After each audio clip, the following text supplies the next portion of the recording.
जनप्रहार और मैं हूं आपके साथ रोशनी।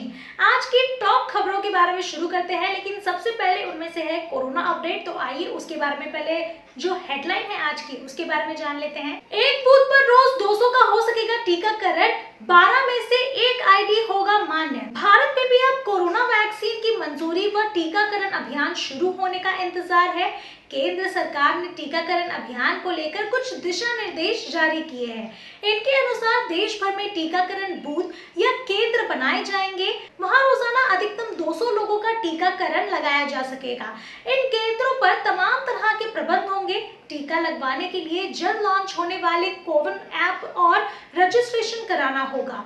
12 में से किसी एक फोटो पहचान पत्र यानी फोटो आईडी से सत्यापन के बाद ही इन केंद्रों पर टीके लगाए जाएंगे। टीका लगाने के बाद 30 मिनट तक रखेंगे नजर।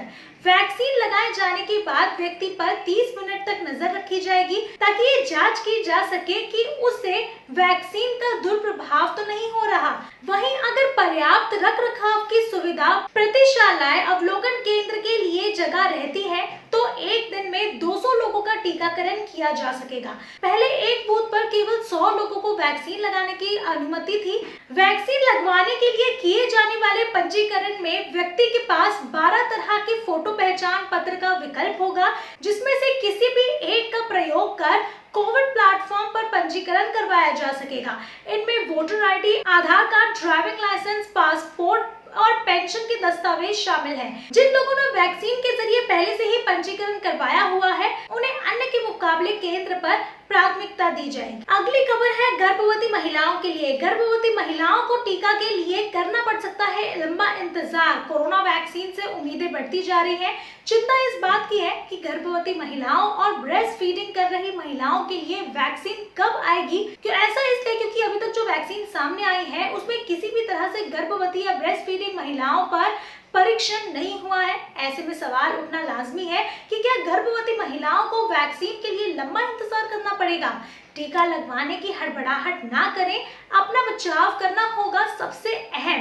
ब्रिटेन और अमेरिका समेत दुनिया के 6 देशों में फाइजर की वैक्सीन का प्रयोग होगा। इसी बीच विशेषज्ञों का कहना है कि फाइजर, ऑक्सफोर्ड, एस्ट्राजेनेका, मॉडर्न की वैक्सीन किसी भी गर्भवती को नहीं दी जाएगी क्योंकि इसका परीक्षण गर्भवती पर नहीं हुआ है। ब्रिटेन सरकार ने भी इस संबंध में दिशा निर्देश जारी करते हुए कह दिया है कि गर्भवती को तब तक कोरोना का कोई भी टीका नहीं लगेगा जब तक उन पर परीक्षण के नतीजे नहीं आ जाते।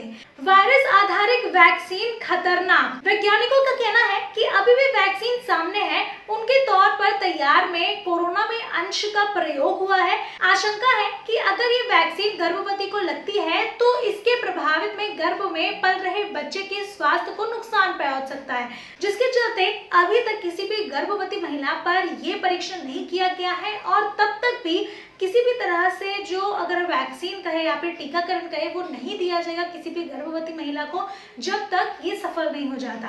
असली से पहले नकली कोरोना वैक्सीन की बाट $300 तक बता रहे हैं कीमत। कोरोना वायरस महामारी से निपटने का अब एकमात्र तरीका इसका टीकाकरण ही दिखाई दे रहा है। उम्मीद है कि जल्दी दुनिया भर के देश को कोविड-19 का टीकाकरण मिल जाएगा। हालांकि इस बीच डार्क नेट पर नकली टीके की कालाबाजारी शुरू हो गई है। यहाँ इसके लिए बकायदा सैकड़ों डोमेन चल रहे हैं जो $300 तक में कथित टीका बेच रहे हैं। अपनी ताजा रिपोर्ट में एक ग्लोबल साइबर सुरक्षा फर्म चेक पॉइंट रिसर्च ने कुछ चौंकाने वाली जानकारी सामने रखी है। इसके अनुसार इंटरनेट पर ऐसे कई पोस्ट मिले हैं जो इलाज के लिए रेंज के अनुसार वैक्सीन उपलब्ध कराने का दावा कर रहे हैं। इनमें $250 में कोरोना वायरस वैक्सीन उपलब्ध है।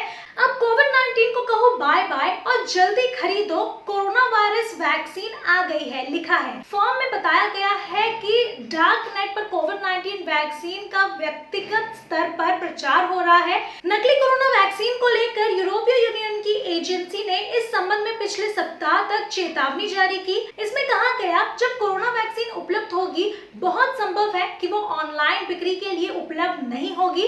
हालांकि नकली कोरोना वायरस के कथित इलाज के लिए पहले से ऑनलाइन और ऑफलाइन उपलब्ध है। चेक पॉइंट रिसर्च ने बताया कि पड़ताल में हमने पाया कि सभी वैक्सीन विक्रेताओं ने बिटकॉइन के भुगतान करने पर जोर जोर दिया है ताकि उन्हें पकड़ने की संभावना कम से कम हो जाए। इससे डार्क नेट पर बेच रही कोविड-19 वैक्सीन पर संदेह साफ पता चल रहा है। तो ऐसे में आप भी पूरी तरह से सतर्क रहे, क्योंकि जब भी वैक्सीन आएगी खुली तरह से सरकार द्वारा ये ऐलान किया जाएगा, क्या कुछ प्रोसेस होगा उसे लेने का, ये सारा कुछ भी स्पष्ट किया जाएगा। तो अब बढ़ते हैं अगली न्यूज की तरफ, जो कि हमारे किसानों की ओर से आ रही है। हम सभी जानते हैं कि किसान का आंदोलन बढ़ता ही जा रहा है और अब किसान ने नेताओं की दो टूक नहीं मानी मांगे तो एयरपोर्ट को करेंगे घेराव, ऐसा कुछ बयान सामने आया है। आपको बता दूं कि सिंधु बॉर्डर के करीब और इनफैक्ट जहां पर भी किसानों ने ये मोर्चा खोल रखा है और उन्होंने अपना डेरा जमा दिया है, धरने पर बैठे हुए हैं, उनका अब एक सीधा मांग है कि हमें किसी भी तरह का संशोधन नहीं चाहिए, आप अपना बिल वापस लीजिए। और अगर ऐसा नहीं होगा, हम सभी जानते हैं कि काफी एक लंबा समय हो गया है, 19-20 दिन हो गए हैं किसान इस तरह से आंदोलन कर रहे हैं, सड़कों पर उतर आए हैं और वो सरकार के खिलाफ, केंद्र सरकार के खिलाफ इस तरह से धरना दिए बैठे हुए हैं। दिल्ली में इसका सबसे ज्यादा प्रभावी असर देखने को मिल रहा है, वहीं देश के अन्य जगहों में भी इसी तरह का आंदोलन या फिर कह लीजिए प्रदर्शन हमें देखने को मिल रहा है, जहां जगह जगह से किसान सामने आ रहे हैं और इस बिल के खिलाफ अपनी आवाज उठा रहे हैं। सरकार ने सामने बैठकर ये प्रस्ताव भी रखा था कि अगर किसी भी तरह के चेंजेस या फिर संशोधन में कुछ बदलाव चाहिए तो उसे किया जाएगा, लेकिन किसानों की एक सिंपल सी बात है कि आप सीधे सीधे बिल को खारिज करिए, इसे वापस लीजिए। और अब उन्होंने कह दिया है कि अगर उनकी बात नहीं मानी जाएगी तो वो अब सीधे एयरपोर्ट की ओर अपना रुख करेंगे। अब देखने वाली बात ये होगी कि एयरपोर्ट की ओर रुख करने के बाद कितना प्रभावी हो सकेगा पूरा ही सिस्टम, क्योंकि कोरोना वायरस के चलते हम सभी जानते हैं कि सारी ही चीजों को कितना ज्यादा प्रभाव झेलना पड़ा था और अब किसानों का भी इस तरह से आंदोलन करना और एयरपोर्ट की ओर अपना रुख बढ़ाना कितना प्रभावी हो सकेगा, ये तो वक्त ही बताएगा। अगली खबर है महाराष्ट्र से। उद्धव ठाकरे बड़े नेताओं पर 24 लाख से अधिक पानी का बिल बकाया, खबरों को महाराष्ट्र सीएमओ ने बताया गलत। आइए अब इसके बारे में जानते। महाराष्ट्र के सीएमओ ने उन खबरों को गलत बताया है जिसमें सीएम उद्धव ठाकरे के बंगले वर्षा और कर्मचारियों के लिए आवंटित बंगले तोड़ना पर पानी के बिल का बकाया है। सीएमओ ने कहा कि इस संबंध में बीएमसी से जानकारी ली है, जिससे पता चलता है कि सीएम आवास और कर्मचारी आवास पर कोई पानी का बकाया बिल नहीं है। इस बारे में जो खबरें चल रही हैं वो पूरी तरह से गलत है। इधर मुंबई महानगर पालिका यानी कि बीएमसी के जलापूर्ति विभाग ने भी अपनी रिपोर्ट में सीएम ठाकरे के बंगले पर किसी भी तरह के बकाये से इनकार किया है। दूसरी तरफ मामलों में आरटीआई की जानकारी हासिल करने वाले कार्यकर्ता शकील शेख ने कहा कि उनके खुलासे के बाद बिल भरा गया है और बकाया की सूची जिस वेबसाइट पर है उसे डाउन कर दिया गया है और फिलहाल ये खुल नहीं रही है। दरअसल सोमवार को शेख की आरटीआई के हवाले से मीडिया में ये खबरें सामने आई थी कि सीएम उद्धव ठाकरे सहित उनकी सरकार में कई मंत्रियों के सरकारी आवास पर 24 लाख रुपए से अधिक के पानी के बिल बकाया है। पानी का बिल ना भरने वालों में एनसीपी के नेता और उप मुख्यमंत्री अजीत पवार का आवास भी बताया जा रहा है। बिल का भुगतान ना करने की वजह से बीएमसी ने मंत्रियों के आवास को डिफॉल्टर लिस्ट में डाल दिया। हालांकि सीएमओ के हवाले से खबर जाने तक इस संबंध में अन्य मंत्रियों की प्रतिक्रिया नहीं मिल रही है। हालांकि अब देखने वाली बात यह है कि अब वो क्या बताएंगे।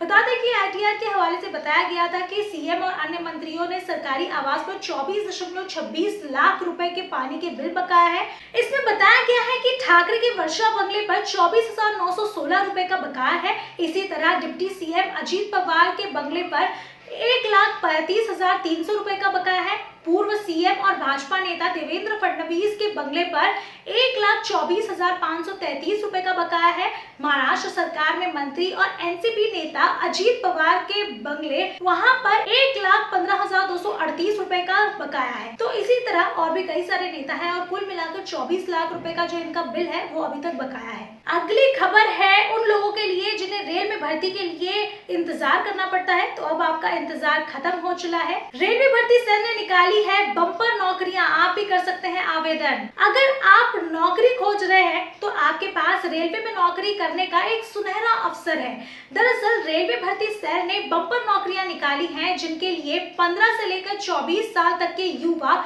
आवेदन कर सकते हैं। रेलवे भर्ती सेल यानी कि RRC ने ऑपरेशनल के लिए 1004 रिक्तियां निकाली है। भर्ती साउथ वेस्टर्न रेलवे के विभिन्न डिजिटल वर्कशॉप यूनिट के लिए निकाली गई है। योग्य व इच्छुक अभ्यर्थी इन नौकरियों के लिए आधारित वेबसाइट के जरिए आवेदन कर सकते हैं। 9 जनवरी 2021 तक कर सकते हैं आवेदन। अभ्यर्थी विभिन्न ट्रेडर्स के लिए RRC की आधारिक वेबसाइट rrchubly.in के जरिए ऑनलाइन आवेदन कर सकते हैं। अभ्यर्थियों के पास आवेदन के लिए 9 जनवरी 2021 तक का मौका है, इसलिए इससे पहले ही सभी अपना आवेदन कर लें। सामान्य वर्ग व OBC को 100 रुपए का आवेदन शुल्क देना होगा। SC, ST व महिला उम्मीदवारों के लिए कोई आवेदन शुल्क नहीं रखा गया है। तो अगर कोई भी व्यक्ति रेलवे में अगर नौकरी करना चाहता है जो इस क्राइटेरिया में आता है, वो इसके लिए आवेदन खुली तौर पर 9 जनवरी 2021 के पहले कर सकते हैं। आइए बढ़ते हैं आज की आखिरी खबर पर। इस साल मुकेश अंबानी से भी ज्यादा बड़ी गौतम अडानी की संपत्ति फिर भी है बहुत पीछे। आइए अब इनके बारे में जानते हैं। वैसे तो एशिया के दौलतमंद अरबपतियों की सूची में मुकेश अंबानी टॉप पर है, लेकिन इस साल गौतम अडानी की संपत्ति उनसे कई ज्यादा बड़ी है। ब्लूमबर्ग बिलियनियर इंडेक्स के मुताबिक गौतम अडानी की संपत्ति में इस साल करीब 21 बिलियन डॉलर का इजाफा हुआ है। वहीं मुकेश अंबानी की संपत्ति में साल 2020 में 17.6 बिलियन डॉलर का इजाफा हुआ है। हालांकि मुकेश अंबानी की कुल संपत्ति की तुलना में अब गौतम अडानी काफी पीछे है। गौतम अडानी की संपत्ति 32.1 बिलियन डॉलर करीब 2.28 लाख करोड़ रुपए है, जबकि मुकेश अंबानी की दौलत 76 बिलियन डॉलर करीब 5.60 लाख करोड़ रुपए है।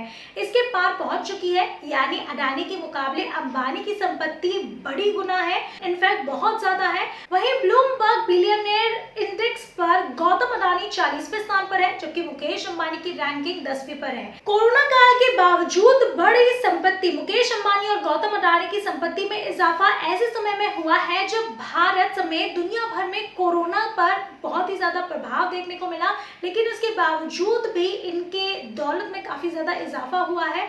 और ये टेक्निक क्या है वो तो आप सभी भी जानते हैं। इनके प्रोडक्ट्स, इनकी जो चीजें हैं, इनकी जो सर्विसेज है वो पूरी तरह से फैली हुई है। और इसी के चलते अगर बात करूं रिलायंस इंडस्ट्रीज के बारे में या फिर अडानी ग्रुप्स के बारे में, तो काफी ही ज्यादा चर्चित भी है। फिलहाल के लिए इतना ही। आपको ये सारी ही अपडेट्स कैसी लगी हमें कमेंट सेक्शन में जरूर बताइए। और अगर आपको आज का ये वीडियो पसंद आया है तो इसे लाइक, शेयर और कमेंट करना ना भूलें। साथ ही अगर आपने इस चैनल को अभी तक सब्सक्राइब नहीं किया है तो वो भी जरूर कर लें।